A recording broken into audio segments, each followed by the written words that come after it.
Supraventricular tachycardia is a heart rate higher than 150 beats per minute that still originates above the ventricle. The P wave is usually hidden on the strip. Some causes include stress, metabolic disorders, cardiac disease, and hypoxia. You must assess if the patient is stable or unstable. If they're stable, the first attempt to break the rhythm is to try a vagal maneuver, like having them bear down. If that doesn't work, adenosine is the drug of choice. Think SVT, adenosine. If the patient is unstable, prepare to cardiovert them. Atrial fibrillation happens when the atrial muscle begins to quiver ineffectively, losing atrial kick and leaving blood to pool in the heart chambers. This can cause clotting. Some causes include increasing age, myocardial infarction, heart failure, hypertension, smoking, heart surgery, and diabetes. There's no P wave and the rhythm is irregular. Plan to administer anticoagulants to prevent clotting, therefore preventing a stroke and pulmonary embolism. You may also need to cardiovert if the patient is unstable and administer medications to control the heart rate. For recurrent or persistent AFib, the patient may need a permanent pacemaker.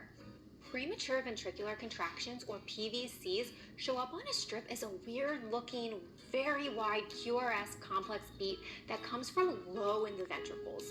Some causes include electrolyte imbalances, hypoxia, and caffeine and alcohol intake. The patient may feel a skipped beat.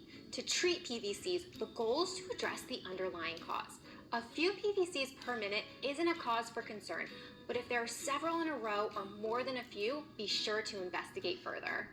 Ventricular tachycardia describes 3 or more PVCs in a row. This can be as brief, like less than 30 seconds, or sustained, like longer than 30 seconds. Ventricular tachycardia needs to be addressed immediately. Assess the patient for a pulse. If the patient has a pulse and is stable, prepare amiodarone. If they're unstable and have a pulse, prepare for cardioversion. If they have no pulse, start cardiopulmonary resuscitation and prepare to defibrillate. Ventricular fibrillation indicates there's no cardiac output.